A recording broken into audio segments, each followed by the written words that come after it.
Sudah mahir bicara bahasa Indonesia ya? Hanya sedikit. Indonesia banyak juga. Oi, sangat banyak. Banyak betul. Bagaimana saya belajar bahasa Indonesia sendiri?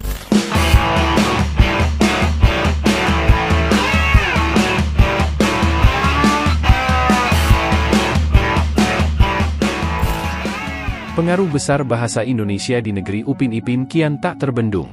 Bahasa Melayu Malaysia perlahan tergeser, bahkan di negaranya sendiri sudah campur aduk dengan bahasa Inggris dan bahasa etnis lain. Bahasa Indonesia makin ngetren, merasuki gaya bicara generasi muda Malaysia, membuat pegiat bahasanya panik hingga melarang konten bahasa Indonesia. Mereka klaim 300 juta penutur Melayu Mahawangsa pun runtuh di rumah sendiri. Bahasa Melayu Malaysia kalah pamor, dilibas bahasa lain termasuk bahasa Indonesia. Ironisnya, banyak kosakata kita masuk ke kamus mereka, namun tetap disebut dialek Melayu. Di era keterbukaan informasi, strategi licik itu hancur diterjang arus budaya dan hegemoni bahasa Indonesia. Tapi 3-1 nanti sangat senang dengan pemain saya besok lebih terbaik selalu. Sudah mahir bicara bahasa Indonesia ya? Hanya sedikit. Indonesia banyak juga. Oi, sangat banyak. Banyak betul. Buku healing Indonesia dan bahasa Indonesia bila dia buat healing macam tu sedap. Betul. Puitis dia. Puitis dia tak guna perkataan bombastik pun, tapi bila kita dengar tu terpujuk lah. Terpujuk, sembuh gitu. Kata healing lah. Tu dia baca. Teman-teman aku di sungai. Dah, ini papa gue. Tuh, yang stop di dia kali. Kesel aku. Aku mau ambil makanan, jadi motor. Isya suruh ambil.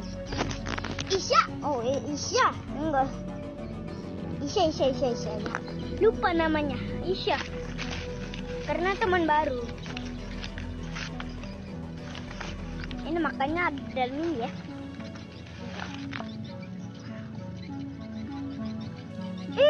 Apa tuh? Anggul. Aku mau. Kita lihat ya, banyak anak-anak Malaysia yang fasih bahasa Indonesia ya teman-teman. Itu untuk jari tuh. Ya, untuk jari ni apa? Benda binatang ni. Itu dinosaur. Jari, teddy bear. Itu banyak pun. Logatnya, Banyak pun. bahasanya tuh sangat bahasa Indonesia ya. Ini tak mau lah. Aku tadi udah makan. Bila? Aku makan yang itu, yang hijau tadi. Yang hijau? Ini ada warna biru. Siapa nama? Tak tahu. Tak tahu. Ini dinosaurus. Berapa saya sebut tak tahu? Dia macam apa? Tak tahu. T-Rex mana? Tak tahu. Sebut tak tahu. Jatuh dia. Ini tahu. Pachycephalosaurus. Pachycephalosaurus. Nampak sangatlah dia memang guna bahasa Indonesia. Banyak yang cikgu jumpa dalam kalangan awak ni. Apa? Kurang-kurang sikit tengok konten Indonesia tu. Jangan terbawa-bawa dalam cerita awak tu dengan bahasa Indonesia, salah. Selalu membaca buku cerita dalam bahasa Malaysia supaya kamu dapat membezakan mana satu bahasa Malaysia dan mana satu bahasa apa? Indonesia. Kurang-kurangkan melihat video yang dalam bahasa Indonesia. Kan ada bahasa lain, bahasa Inggris. Adakah bahasa Malaysia tu di dalam TikTok? Adakah?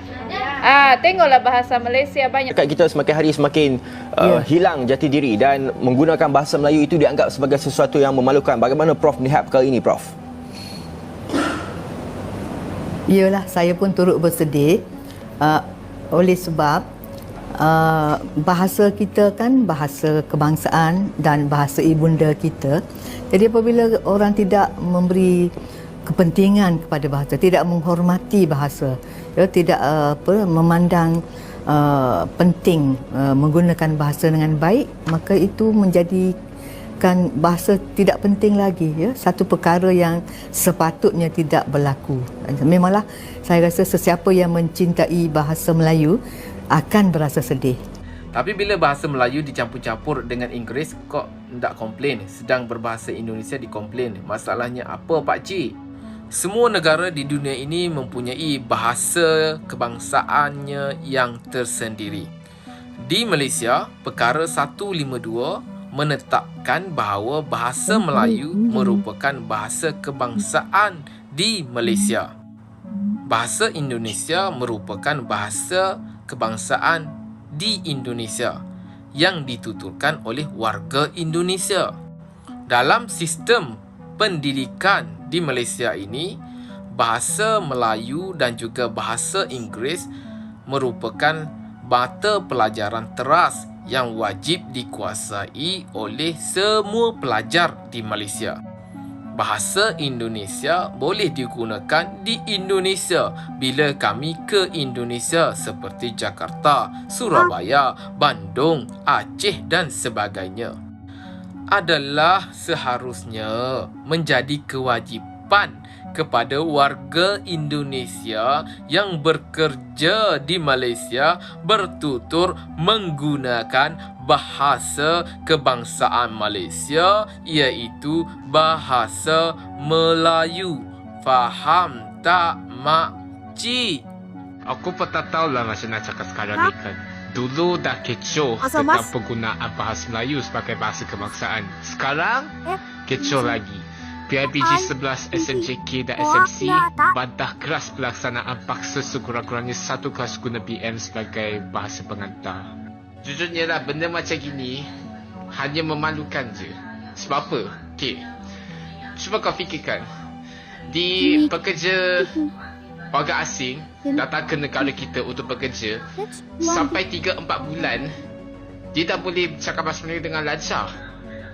Korang yang dah 3-4 dekad duduk di dalam negara kita ni pun masih tak boleh nak cakap bahasa Melayu ke? Ataupun enggan belajar bahasa Melayu ke? Kalau benda macam ni berlaku, apa gunanya kau jadi warga negara Malaysia? Bagaimana saya belajar bahasa Indonesia sendiri? Saya mulai belajar bahasa Indonesia pakai aplikasi YouTube namanya Duolingo. Lalu saya mulai belajar bahasa Indonesia pakai lagu Indonesia. Saya mendengar lagu Indonesia dan mencari terjemahan di YouTube atau Google. Lalu saya mulai belajar pakai film Indonesia. Tonton film pakai bahasa Indonesia dan membaca terjemahan pakai bahasa Inggris. Jadi saya mulai berbicara bahasa Indonesia dengan orang Indonesia. Dari awal saya takut. Saya takut kalau orang Indonesia tidak akan mengerti saya. Saya takut kalau saya akan berbicara kata yang salah. Tapi alhamdulillah orang Indonesia ramah dan mereka membantu saya belajar bahasa Indonesia. Bahasa Indonesia adalah bahasa yang mudah. Kalau ada guru bahasa Indonesia, itu akan baik. Kalau enggak, kamu bisa belajar bahasa Indonesia sendiri. Sekarang saya bisa bahasa Indonesia sedikit-sedikit. Saya belum fasih. Saya masih belajar. Kini, mau tak mau, mereka harus mengakui Indonesia bukan sekadar pengaruh, tapi kekuatan bahasa yang kian mendominasi Asia Tenggara. Teman-teman semua, kita berbicara tentang bahasa Indonesia. Tentu saja bahasa Indonesia sudah menjadi makanan sehari-hari kita ya. Bahkan kita sebagai orang Indonesia itu sangat susah sekali meskipun bepergian ke luar negeri itu. Kalau ketemu teman Indonesia pasti ngomongnya bahasa Indonesia. Karena sudah sangat familiar sekali, sudah sangat sulit sekali untuk diganti ya teman-teman semua. Nah, kita lihat beberapa testimoni di video ini. Ada banyak anak-anak kecil Malaysia yang sangat fasih sekali berdialek bahasa Indonesia. Dan sangat fasih sekali ya teman-teman semua. Dan juga beberapa turis mancanegara yang dengan ikhlas belajar bahasa Indonesia. Kembali lagi saya tekankan di sini, ini bukan paksaan ya. Tapi ini memang benar-benar datang dari hati mereka. Mau belajar bahasa Indonesia. Dan ini murni teman-teman semua. Jadi ini sekaligus memantahkan tuduhan-tuduhan netizen negara tetangga kita bahwa wah, tulis belajar bahasa Indonesia itu karena ada paksaan. Padahal tidak. Dan ya, harapan kita sebagai orang Indonesia ya, tentu kita berharap bahwa bahasa Indonesia semakin hari semakin sebar luas dan bisa mengangkat wajah Indonesia ke dunia internasional lebih dalam lagi teman-teman semua. Karena semakin bagus orang mengenal budaya, bahasa, dan lain-lainnya tentang Indonesia, itu akan membuat Indonesia makin jauh dikenal. So, bagaimana tanggapan kalian? Tulis di kolom komentar.